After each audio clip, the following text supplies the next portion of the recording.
So in this video, I'm going to break down the entire funnel. Your users are facing Netflix effect. There is no issue in your product.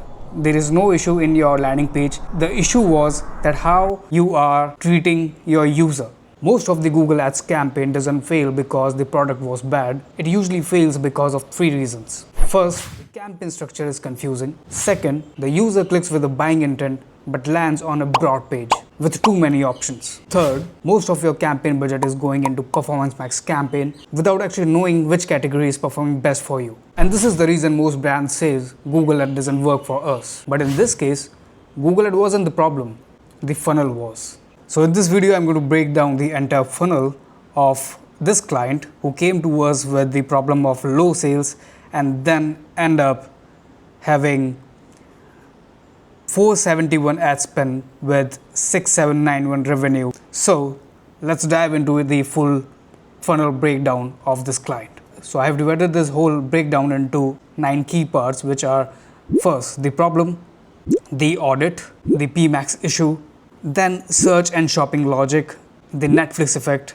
old versus new structure, 3 leaks in the funnel, the result, and the key takeaways. So let's start with the problem. So this client came to us with the problem of low sales. So the first thing that we do whenever a client reaches to us is we go for directly the campaign audit or account audit. So in the account audit of this client, the goal is to find the pain point by analyzing the campaign structure and then analyze the landing page of the client. So during the audit, what we found was that there was minimal issue in landing page, but major issue was the campaign structure. And now when I say the major issue was in campaign structure, which means that there was something fundamentally wrong in the campaigns itself. That's why the campaign were not generating enough sales. So what we found out that most of their budget was going into Performance Max campaign, 10% into shopping ads, which is good, 10% in search ad, which is good. Good is because including search and shopping ad is good, but giving only 10% to each is bad. The reason is that search campaign should never be your least priority, because the search is the key of Google Ads framework. Because whenever you are seeking traffic from Google, search is the source where the most premium leads are sitting in. So you should always give the priority to search campaign. Now shopping campaign should also be given the priority because it gives you an edge to show your products on the top of the search page. And then the Performance Max, because it will show your ads on every platform of Google.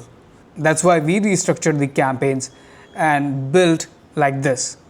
We gave 20% to Performance Max, 40% to search, and 40% to shopping. Another issue which I found was, other than the campaign distribution, was the campaign structure.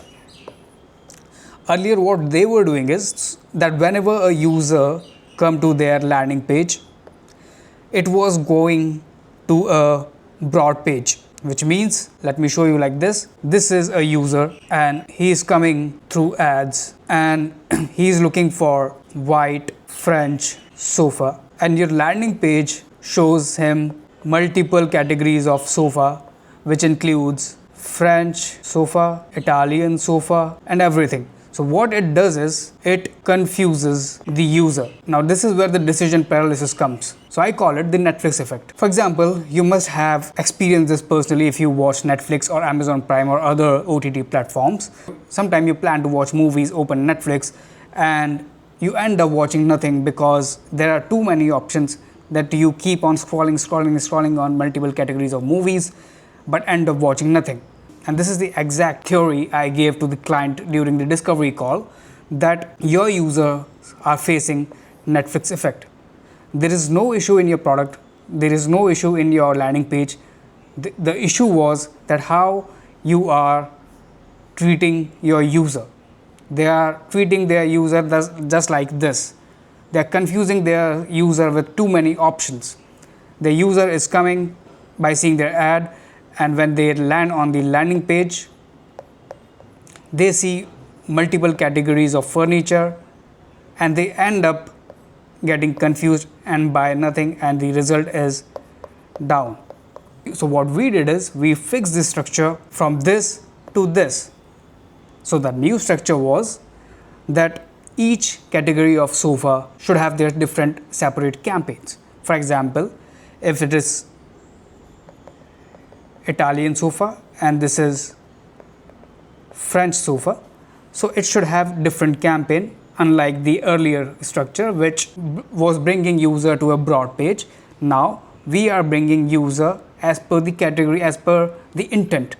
So we create the Italian sofa campaign, and in ads we explicitly mention the Italian sofa, and so in the keywords we mention Italian sofa, and so in the landing page we mention Italian sofa. And so what happens is whenever user searches for Italian sofa, it sees the ad which shows Italian sofa, and on the landing page it shows the same, and here there is no confusion. You got the point? Similarly with the French sofa. So when a user has a clear intent and you show them to what they are looking for, you will see these kind of results. Now let's discuss the logic of search and shopping. Now search campaign is the key product of Google. So it is the premium traffic generator from Google, because this is where the most of the traffic comes from. And when I see the traffic, the best part is this is purely search intent, which means that your ad will only be shown to those people who are actually looking for your product. So that's why we gave 40% to search and then 40% to shopping, because in shopping campaign like search, you can display your beautiful product images like these in front, in the top of the Google search page like here. And by following this and these, we fixed the 3 leaks in the funnel. The budget allocation, earlier most of the budget was going to PMax. Now we fixed that. The product segmentation, we discussed this product segmentation here, and the landing page match that we discussed here. Once these 3 leaks were fixed, the results was like this. So another interesting thing that we did in this campaign was analyzing the GA4 funnel explorer page, and the goal was to analyze that where exactly their user was actually leaking. So we divided this user journey into 6 parts, which starts from session start page till the purchase page, and you can see that the product view page here, the abandon rate is 41.2%. Similarly, when we move to the next session, which is product view page, you can see that here is the 97.1% abandon rate of users.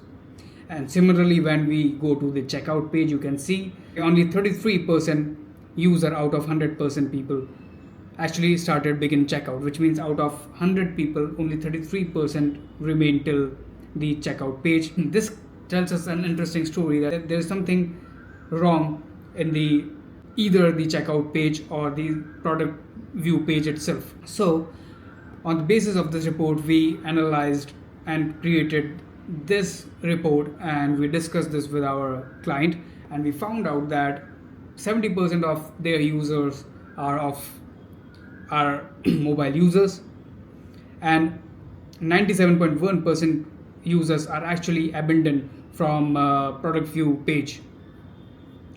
So one more interesting thing that we found out, that although the mobile users were the most on their website, but desktop user were 2.3x more likely to convert as compared to mobile user. Now was the time to see that why there was a sudden leak in the funnel. So there were 3 reasons that we suspected, which were hidden page costs, unoptimized mobile layout, or lack of trust signal. So unoptimized mobile layout was not the issue. The real issue was the hidden shipping cost. So whenever user were seeing when they used to land on the landing page, and they'll see the product cost, and when they add it to cart and begin the checkout, they used to see an additional shipping cost with the actual product cost. So that actually led to the abandoned session. And similarly, there was no trust signal throughout the funnel, which means that when user is exploring your product and then adding it to cart and then making the payment, all 3 sessions should have enough user reviews, product durability, product USPs to make sure that user stays warm till the end of the funnel. The final decision that we and our client took was adding the pricing transparency throughout the page and added a sticky CTA add to cart button throughout the funnel.